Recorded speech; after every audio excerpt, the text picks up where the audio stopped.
Bom dia, minhas colegas, meus colegas. Muito bom dia, meu caro desembargador Naline.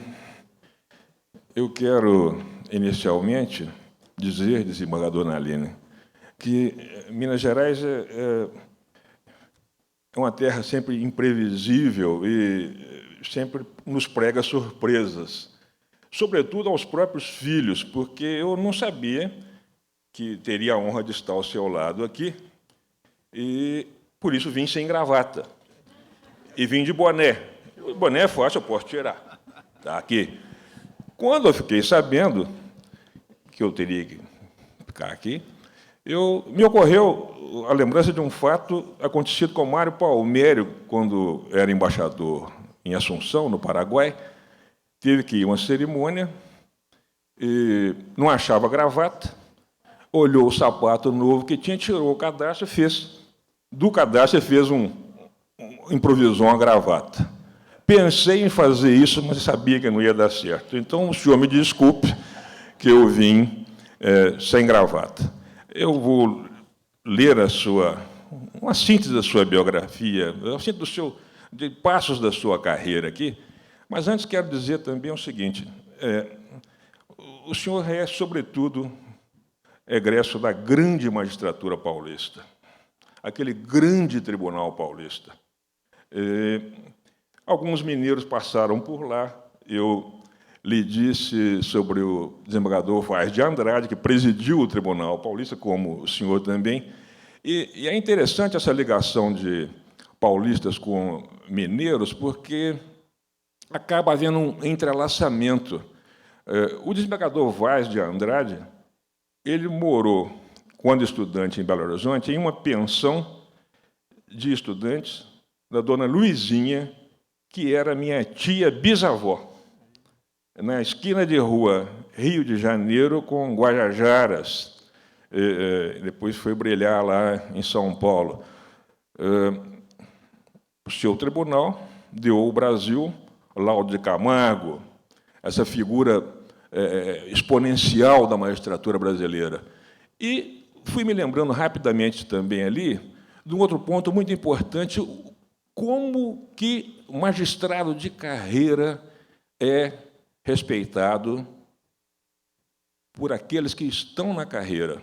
Eu quero testemunhar isso aqui, um fato que presenciei. Acho que foi em 1976 ou 1977, Vitor Nunes Leal tomou posse na Academia Mineira de Letras. Eu fui assistir a cerimônia, jovem, lá, estava na plateia. Fui porque eu sabia que o velho Supremo Tribunal Federal ia todo lá, e eu queria me encontrar com Hermes Lima, que era a minha admiração. Eu estudei 10 anos a obra de Hermes Lima para lhe fazer um estudo, uma biografia, e depois vi que não ia estar à altura e desisti da empreitada. Isso tem 40 anos. Mas o que eu quero dizer é o seguinte, estava lá Pedro Chaves, e eu ouvi, como todos ouviram, na iniciação do seu discurso, Vitor Nunes Leal, quando se referiu a Pedro Chaves, que tinha sido também ministro supremo e tinha sido desembargador lá no seu tribunal, Vitor Nunes Leal falou o seguinte: nós, no Supremo Tribunal Federal, tínhamos todos inveja de Pedro Chaves, porque ele, como juiz de carreira, ele sabia abrir os autos de um processo e sabia encontrar com uma facilidade tão grande, com uma velocidade tão grande, algo que nós demorávamos dias para encontrar. E o Vitor Nunes falou assim, isso vem de um exercício que somente o juiz de carreira tem. Isso é muito importante. Então, o senhor é de um grande tribunal, que nós respeitamos, esse tribunal que deu grandes juízes, e é também da Academia Paulista de Letras, onde alguns mineiros andaram, Sábato Magaldi, e andam, né? Salvo engano, o Fábio Lucas, e aí vem essas imbricações. O Fábio Lucas é da turma de 1952 da faculdade, lá em Belo Horizonte, onde se formou também o doutor Antônio Alvarenga Castanheira, que foi o meu iniciador na advocacia, ao lado de quem Eu, muito jovem ainda, advoguei durante 6 anos, e ele foi a minha verdadeira universidade. O seu confrade, colega de turma dele, e também o Jorge de Melo Castro, como eu lhe disse hoje de manhã, que foi um dos alunos mais brilhantes da Escola de Direito de Belo Horizonte, passou em primeiro lugar no concurso da magistratura de São Paulo, e, na época que ele era juiz em Cruzeiro, a ditadura militar, então vigente,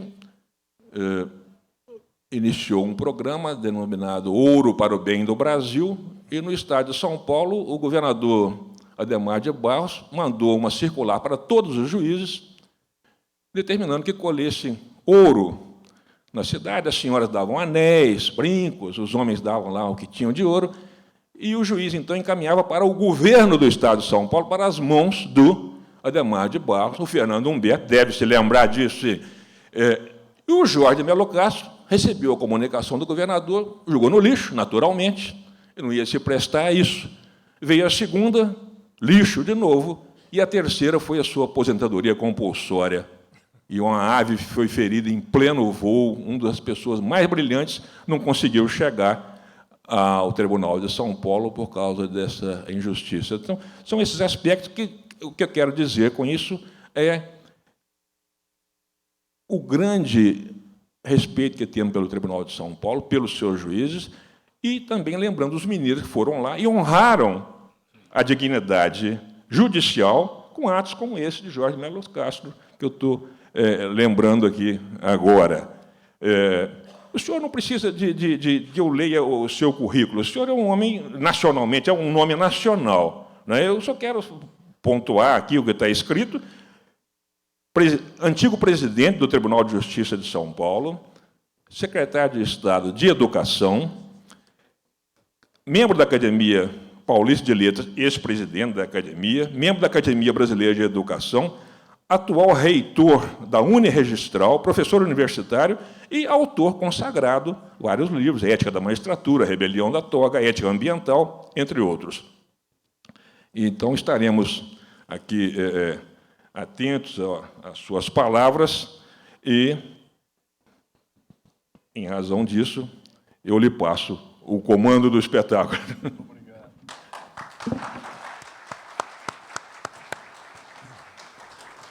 Muito bom dia a todos. Eu agradeço essa generosa apresentação e sou admirador dos desembargadores Pinto, né? O Luciano e o Tiago, que eu já conheço há muito tempo.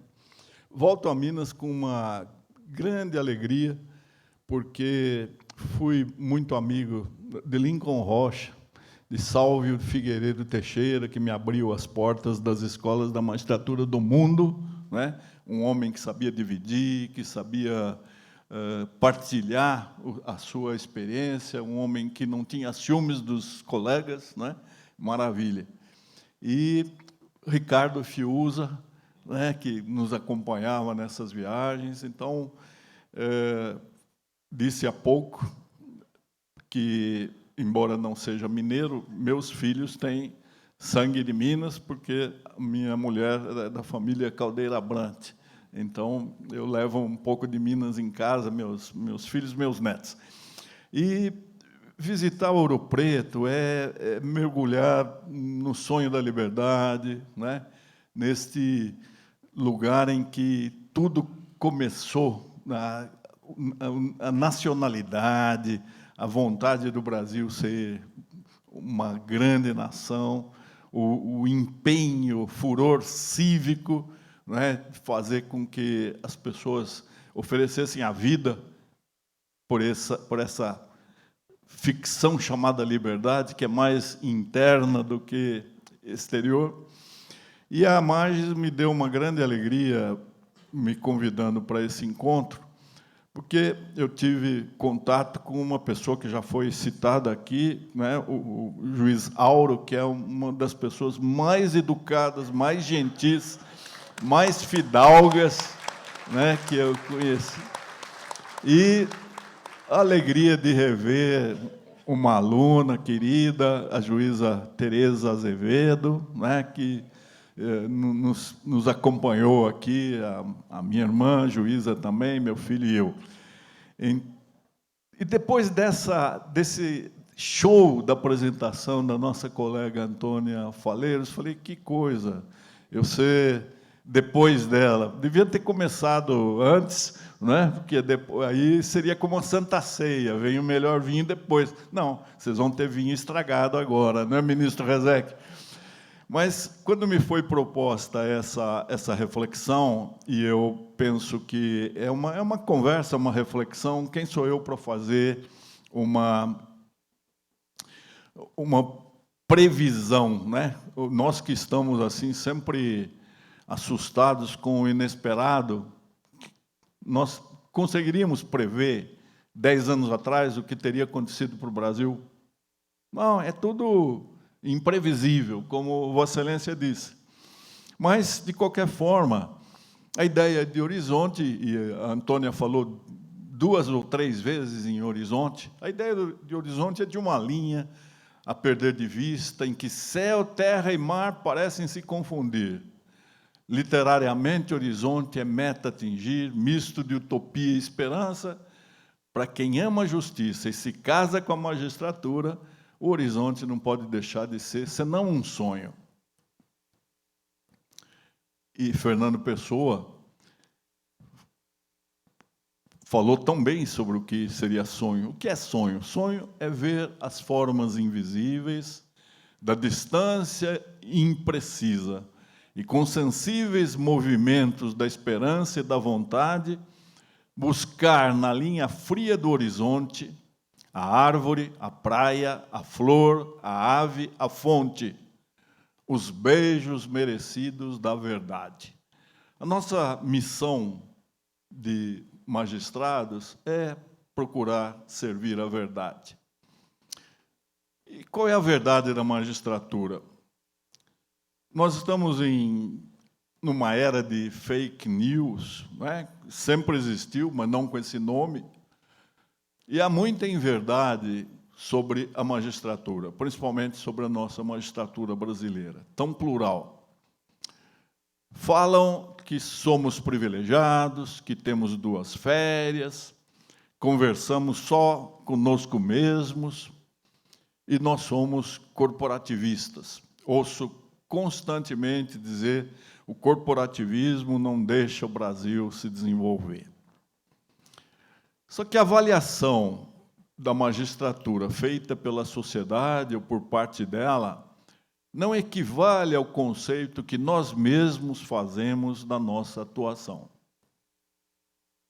Nós não sabemos ainda nos comunicar, numa época em que é a época da comunicação. As tecnologias da informação e comunicação já mudaram a nossa vida. Nós somos teleguiados pelos algoritmos, nós somos dependentes dessa manipulação. Nós não vivemos mais sem celular, que até telefone é, né? Ele serve para tantas coisas. Então, nós estamos sempre na defensiva quando nos criticam. Nós costumamos também desqualificar as críticas. É muito difícil para nós fazer um meia-culpa, aceitar que uma parte das críticas são procedentes. Nós dialogamos conosco mesmos, nós nos entendemos bem, as associações são assim, nós, não é, temos o nosso discurso pronto, nós temos a mesma linguagem. E não costumamos praticar o contraditório, para ouvir e refletir sobre a avaliação externa e verificar se algo dela pode servir para nos melhorar, para nos aprimorar. Mas nós somos um corpo complexo. Nós somos juízes, mas somos múltiplos. Hoje é muito difícil se dizer que haja um pensamento homogêneo sobre a magistratura ou sobre o complexo sistema de justiça brasileiro, não é? Um sistema que, de tanto apreço ao duplo grau de jurisdição, chegou ao quádruplo grau de jurisdição. Com 5 justiças, 2 justiças comuns, estadual, federal, só restaria recriar a justiça municipal e não demos a sugestão, senão é capaz de ser criada. né? Justiça laboral, justiça eleitoral, justiça militar.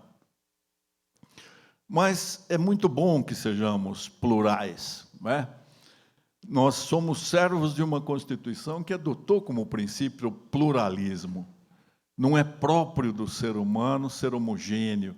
Nós todos somos singulares, irrepetíveis. Nem gêmeos univitelinos são iguais, são idênticos. Todos são diferentes. Há inúmeras maneiras de se enxergar o futuro quando se fala em horizonte. E cada qual costuma enxergá-lo com o seu próprio óculos, com a sua concepção de vida. Eu trouxe aqui para conversar com os senhores uma estratégia que é muito utilizada, principalmente nos assuntos de negócios, que é a estratégia SWOT. É uma ferramenta de gestão que se baseia no estudo das forças, fraquezas, oportunidades e ameaças que impregnam uma realidade. Essa sigla é formada pelos quatro verbetes em inglês. Strengths, que é força, weakness, que é fraqueza, opportunities, que são as oportunidades, e threats, que são as ameaças. Pode ser traduzido por FOFA, para se aproximar da Escola Nacional de Formação e Aperfeiçoamento de Magistrados, que tem um curso chamado FOFO, né? Formação de Formadores. Para que serve essa estratégia? É uma análise que pode ser útil no planejamento estratégico e para uma avaliação de cenário. Então, um cenário nosso é magistratura. Não é exercício de futurologia, mas é um diagnóstico daquele do qual se pode partir para adotar as opções com vistas ao aprimoramento da nossa instituição. Quais seriam as forças da magistratura? É claro que todos poderiam aqui acrescentar inúmeras, né? O que é que nós temos de bom, de força? Nós continuamos a ser o estamento imprescindível para solucionar conflitos. O poder de Estado que existe, como disse Antônia, para tornar as pessoas menos infelizes, né? O angustiado, o sofredor que nos procura, nós temos obrigação de tornar menos pesada a sua carga, né? As vicissitudes que nos acompanham. A magistratura tem uma presença multimilenar na civilização. Desde sempre existiu alguém encarregado de solucionar questões, controvérsias, conflitos. É um dos poderes do Estado, e nós, servos da Constituição, sabemos que a função judicial é um dos pilares da República. A magistratura ainda é apontada como o reduto da ética, o poder menos corrompido da República. Não é? Isso é uma força que nós temos. E há uma simbologia entranhada que o desembargador sabe a força que tem o juiz de primeira instância, né, ao receber um casal que já se separou, vem ali só formalizar. Mas diante do juiz, se o juiz tem um olhar de compaixão, um olhar sensível, quantas conciliações nós não conseguimos, só pela presença simbólica do juiz. Quais são as fraquezas da magistratura? Aqui também é uma enunciação meramente exemplificativa. Nós poderíamos encontrar, cada um encontrar aquilo que nós poderíamos chamar de fraqueza. O descompasso com o ritmo atual da sociedade. Ou seja, nós resistimos muito em assimilar as demandas de uma sociedade que se acelerou, que mergulhou na informática, na eletrônica, não é? Que quer tudo para ontem. Então, nós resistimos um pouco.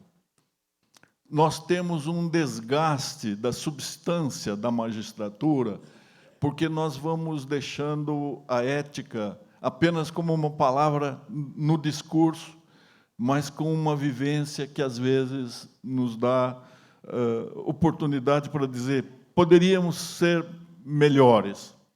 Não é? Nós temos que ter muita preocupação com a juventude que vêm procurar a magistratura como emprego, não é? Porque, como emprego, a magistratura é miserável, é sofrível, mas, como missão, ela é sublime, não é? Quem se encontra na magistratura só poderá se tornar alguém melhor, aprender algo a cada dia, aprender com os outros, aprender com o jurisdicionado, aprender com os advogados, aprender com o Ministério Público, aprender com as testemunhas, né? Nós estamos continuamente aprendendo. A nova configuração de poder, às vezes, nos amedronta, porque nós sabemos que hoje soberania, aquilo que nós aprendemos como um poder incontrastável, absoluto, a onipotência, a nova configuração geopolítica do planeta mostra que há grandes conglomerados empresariais que são muito mais fortes do que estados, né? Onde fica a expressão da soberania estatal quando o verdadeiro poder está nas mãos de pessoas que não têm essa preocupação? São entes impessoais, despersonalizados, não é? Que só se preocupam com dinheiro. Nós ainda temos um grande apreço à burocracia e ao formalismo, né? Basta dizer que os números comprovam que, durante a pandemia, a nossa produtividade aumentou, mas pretende-se voltar sem nenhuma ressalva àquela síndrome de Maria Bethânia, olhos nos olhos. Todo juiz está todo dia ali na comarca. A própria visão de comarca hoje está a ser repensada, não é? Durante esse período da pandemia, nós tivemos juízes que produziram mais e estavam em sua casa, às vezes fora de casa, às vezes fora até do Brasil. Não pode ser regra, não, mas que nós temos de nos servir de um sistema híbrido para entregar para a parte uma decisão oportuna, uma decisão o quão possível rápida, sem perder a segurança, né? Quem precisa de aconselhamento para questões menores, tem psicanalista, terapeuta, não é o juiz que vai resolver, mas o juiz, se ele decidir rapidamente uma questão de menor importância, ele está prestando um serviço não só ao jurisdicionado, como ao próprio Brasil. E nós temos, às vezes, perda de credibilidade. Um episódio que denigre a magistratura, não se pode mais falar denigre, mas que prejudica a magistratura, né, de um juiz, afeta todo o judiciário. Então, aquela perigosa generalização. Um juiz claudicou, então toda a magistratura passa a ser considerada como alguém que claudica como instituição. Mas a magistratura tem muitas oportunidades. Ela tem a oportunidade da renovação dos quadros, e nós precisamos ser extremamente austeros e sérios no recrutamento de jovens que venham com respeito à instituição, com uma ética irrepreensível, como o Código de Ética da Magistratura propõe, mas com a possibilidade de trazer aprimoramento, de assimilar o conhecimento que se renova a cada dia. Nós temos de assimilar as tecnologias da informação e de comunicação, utilizá-las a nosso serviço para aprimoramento da magistratura, não temer a inteligência artificial, que já está sendo utilizada e que não pode nos fazer mal se nós mantivermos o controle disso que é uma conquista. O nosso desafio é fazer com que a inteligência artificial não nos torne autômatos, não nos faça meros tecnocratas. Nós precisamos nos aproximar das agendas, que são as agendas mundiais, e agendas que no Brasil são muito mais sérias, porque nós temos, sim, o compromisso de fazer com que os objetivos nacionais permanentes, com que os princípios fundamentais da República sejam atendidos. O juiz é também responsável por fazer com que a sociedade que temos se aproxime da sociedade com que sonhamos, e que é a sociedade que o povo, através do poder constituinte, elaborou na Constituição Cidadã. Nós temos também a oportunidade de nos tornarmos cada vez mais eficientes, assertivos e, portanto, insubstituíveis. Porque se nós não dermos à sociedade aquilo que ela exige, que ela reclama, a sociedade encontrará outras formas de composição das controvérsias. Nós não podemos ser descartáveis. Quais as ameaças que a magistratura sofre? Burocratizar-se, transformar-se num grande equipamento cada vez maior, crescendo vegetativamente, com mais estruturas, com mais quadros, tudo isso fazendo com que nós percamos a nossa individualidade de solucionadores de conflitos, solucionadores conscientes, éticos, eficientes, sim, seguros, sim.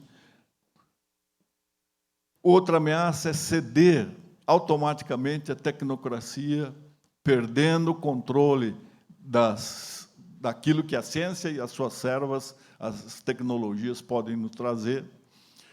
Distanciar-se da população. Então, esse encontro com a juíza Antônia foi uma imersão na nosso compromisso de sermos cada vez mais apreciadores do ser humano, de gostar de gente. O juiz tem que ser alguém que gosta do ser humano e que, portanto, conhece o drama de quem comparece à justiça em busca de algum alívio, de alguma resposta para uma necessidade. O crescimento indefinido e sem limites é um grande risco para a carreira. Veja-se o que aconteceu com o magistério. No momento em que se multiplicou o número de professores, até a remuneração do professor, né, foi reduzida. A gente verifica ali na sala da São Francisco, na sala da congregação, o decreto de Dom Pedro I, criando as duas primeiras escolas, em São Paulo e Olinda. O vencimento do professor, a remuneração era idêntica do desembargador. Hoje, um professor da USP não consegue viver sendo professor. Perder o sentido da missão. Então, quando nós fazemos esses concursos e há, sem deméritos, concurseiros que percorrem o Brasil inteiro, em algum lugar conseguem passar, quando nós transferimos a responsabilidade pelo recrutamento para os cursinhos exitosos, bem-sucedidos, e declinamos da nossa missão de formar, as escolas precisam dar um passo além e fazer aquilo que acontece nos bons exemplos do mundo, França, Portugal, Espanha, até Itália, em que a preparação do candidato é mais importante do que uma seleção baseada em memorização de textos. Na nossa época, obter uma informação... Com um clique, nós conseguimos uma informação, um dado muito mais atualizado, musicalizado, e nós não podemos cometer o erro que a educação brasileira cometeu, que é priorizar a capacidade mnemônica e negligenciar as competências socioemocionais. Nós precisamos de juízes que sejam sensíveis, que saibam se comunicar, que consigam se afligir com a dor alheia, mais do que uma erudição que considera o problema humano alguma coisa que não lhe diz respeito. Ou seja, fiat justitia pereat mundus. Não dá mais para ser assim. Nós precisamos, num bom consequencialismo, pensar no impacto concreto das nossas decisões. Como é que vai afetar a vida daquela parte, mas também do seu meio, como vai repercutir como uma verdadeira missão docente do juiz. Eu falo, o juiz não precisa ser professor, dar aula, mas ele está exercendo uma função docente em tudo que ele faz. A sua conduta, cada despacho, cada decisão, porque ele sinaliza à sociedade como é que o julgador a enxerga e como é que a sociedade deveria se comportar. Daí, o estranhamento que nós temos quando acontece algo com um colega e aí a sociedade inteira critica a magistratura.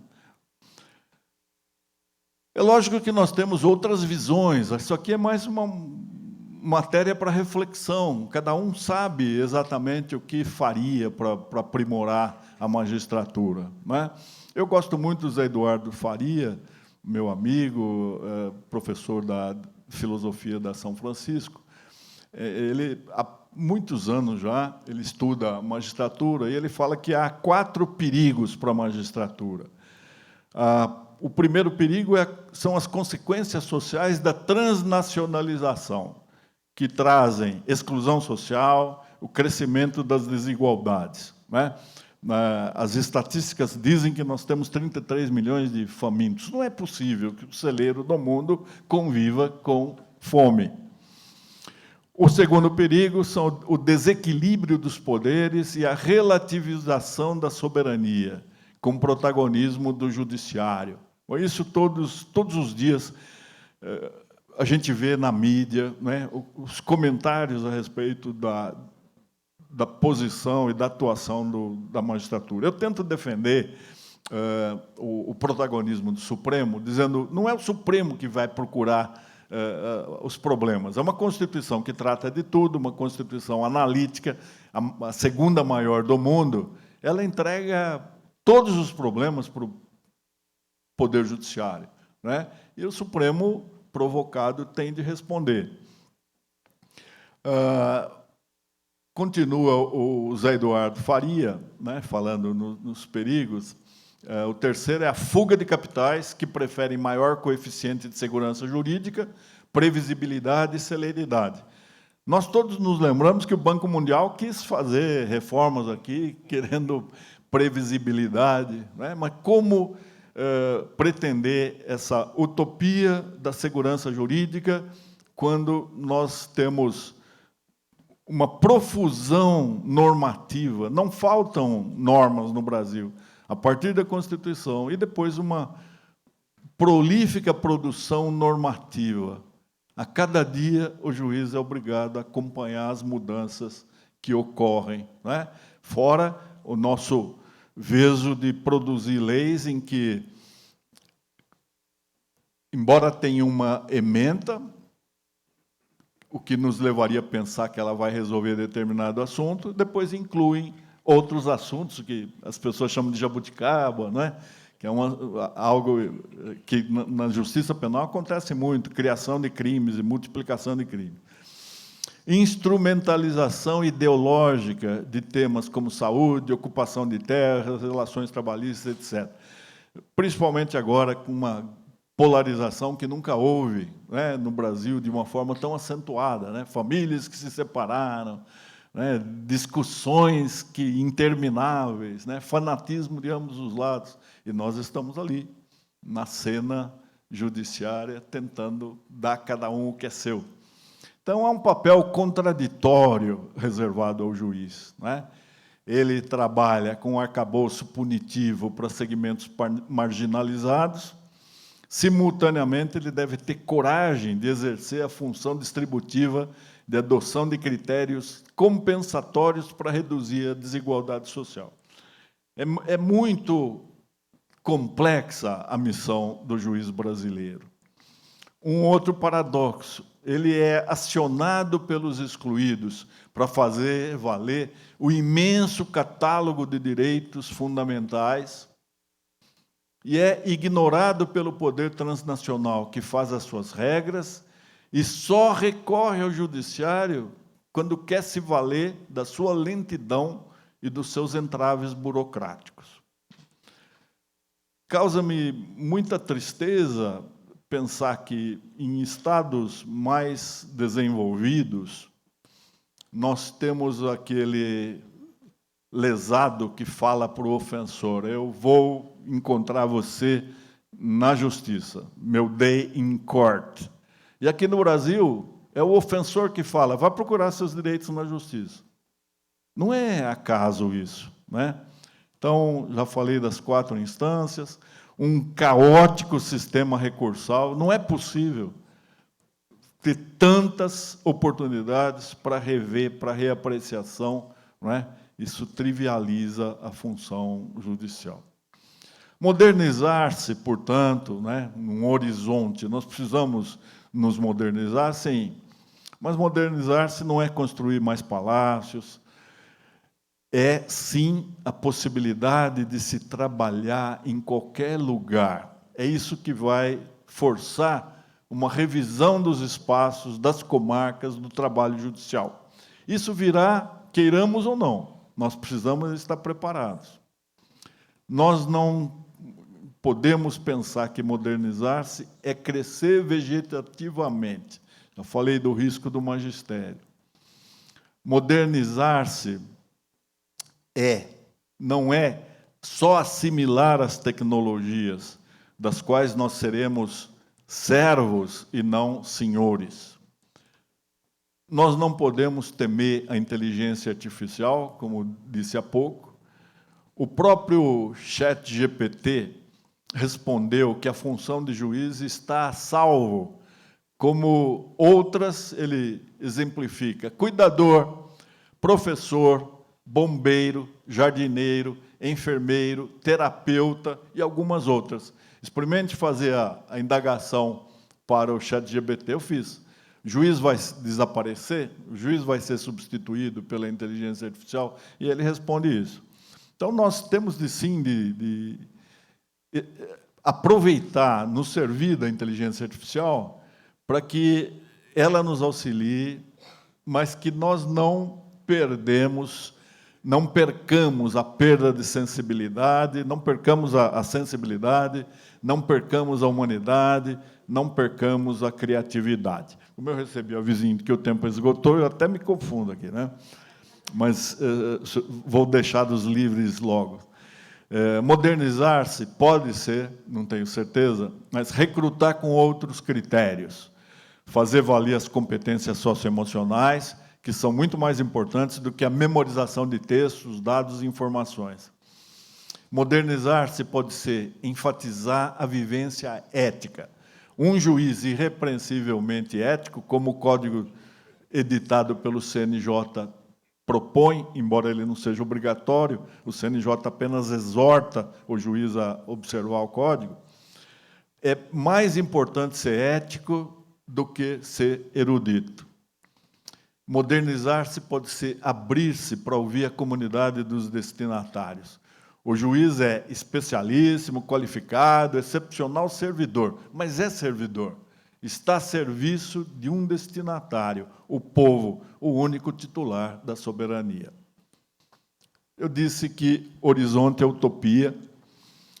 O reino da utopia é uma ilha, e deve sê-lo, uma porção de terra isolada de toda contaminação, alheia ao mundo mesquinho, com olhos fitos num futuro glorioso.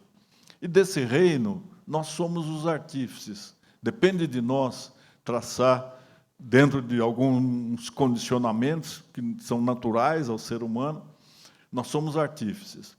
Não só a sonhar, mas a trabalhar para que a magistratura que temos chegue à magistratura com que sonhamos. Nada nos impede de sonhar e de concretizar o nosso sonho. Um sonho factível, porque ele é partilhado por todos os vocacionados. E a vocação não precisa ser espontânea, nascer. Ela pode ser adquirida, consolidada no exercício da magistratura. Porque nós fruímos de uma liberdade essencial. E falar em liberdade e Ouro Preto, a gente deveria falar de joelhos. Liberdade de voar um horizonte qualquer, liberdade de pousar onde o coração quiser, como dizia Cecília Meirelles. Muito obrigado.